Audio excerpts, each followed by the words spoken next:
Hi, my name is Will. I'm Director of Projects Abroad for our office in Australia. I'm here in Adelaide. I'm sorry that we couldn't be over there with you in Fremantle tonight, so I hope this works out. I'm here tonight to talk to you about our medical elective programs, which we run in around about 20-25 different developing countries. The placements themselves are really varied. We work in really large teaching hospitals in Shanghai, really well equipped and well resourced places, to at the other end of the extreme, really under-equipped, understaffed, small places on the edge of the bush in places like Tanzania. And there's all sorts of places in between. There's many outreach programs, working in places like leprosy clinics, rehab centres, lots and lots of different placements. We reckon there's about 200 settings that we would work with across the world. So this gives you a great deal of variety and choice in the kind of rotations that you're interested in, and the experience that you have. So I guess to cut to it, obviously a lot of you will be looking to arrange your own elective, which obviously works very well by and large, but we reckon there's a few different reasons why you might want to consider letting us arrange things for you. So here we go. Firstly, the programs that we arrange are no hassle, no stress to you. You may find in organising your own that you're chasing doctors halfway across the developing world, trying to get some kind of commitment and agreement from them for you to be able to work at their hospital. We take care of all that for you. We take care of your accommodation, we take care of finding your meals, we make sure there's somebody there to pick you up at the airport, there's constant support, and then the placements that you want, the rotations that you want, we're able to ensure that you're there as well.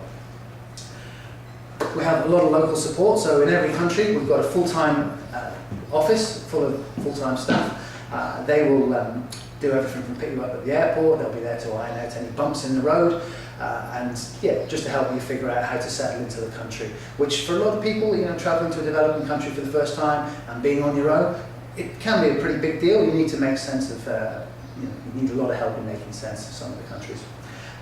There's a great community when you get there. Most people would travel on their own, although you can travel with friends, that's fine, no problem at all. But when you get there, you'll find that we've got a lot of other students working in the various hospitals, but also some of the local schools as well. So you've got a ready-made community of students similar to yourself, but also not just from Australia, from lots of different countries as well. So it's a real nice mix of people, great friends to make, go out in the evenings with them, explore at the weekends with them, absolutely great. A lot of choice, so across the 20 or so countries that we work in, you can choose the kind of rotations that you want. You want to work in paediatrics or surgery, absolutely fine. Just let us know and we'll work with you to tailor a program that fits your interests and fits your timescales. We take care of everything. One thing which we find every year is we do get a lot of people who are asking us to arrange placements at the last minute when, for various reasons, unfortunate reasons, electives have fallen through, and we are able to do that. We're very flexible like that, so you can go when you want, to the country that you want, doing the rotations that you want, and we can arrange it pretty short notice as well if other plans do fall by the wayside. And those are what we think are pretty good reasons. Now, of course, the flip side of all these great things is that there is a cost to doing this, but that will vary, and typically 6 weeks in Nepal, for example, might cost around about $2,400. That covers things like your accommodation, meals, insurance, all the preparation beforehand, and support, all support in country, ensuring that the placement runs smoothly. And when you put it all in one block like that, it can look like a lot of money, but when you add up all the little things that you might be spending on organising your own elective, sometimes it comes out around about the same, or not much more for somebody else taking care of all the arrangements and all the hassle and letting you get on with studying, because it's a pretty full-on degree to be doing medicine. The things it doesn't cover, things like flights, you need to find extra visas and vaccinations, but apart from that, everything else is taken care of apart from a little bit of spending money.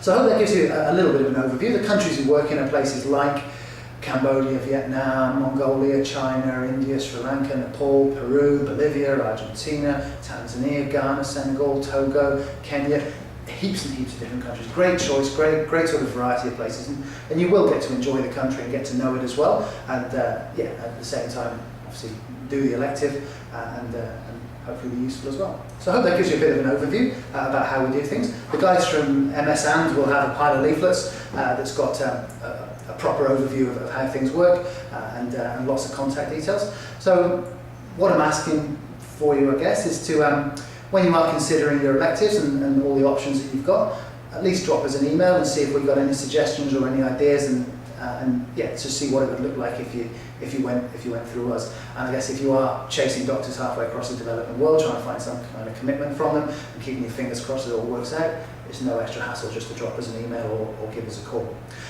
So yeah, in summary, the programs that we run, we try to make them constructive. So if you are working on outreach programs, for example, or if you're working in understaffed hospitals, you've got a real opportunity to be useful in that community as well as learning an awful lot at the same time. They're practical. The supervisors understand that you're senior medical students, that you have requirements from these electives, and if you can develop the right relationship with them, just like the placements in Australia, then you will be involved as much as appropriate or as much as possible. They are well organised, say we take care of everything, nothing for you to really worry about, and they're sociable. You've got that group of volunteers and students all around you who you can explore and get to know the country with. And so, yeah, like I say, please, if you're considering an overseas elective in a developing country, just drop us a line, see what ideas we come up with, and yeah, and we'll do our very best for you. But thanks a lot for your time, and I hope you have a good evening over there. Cheers.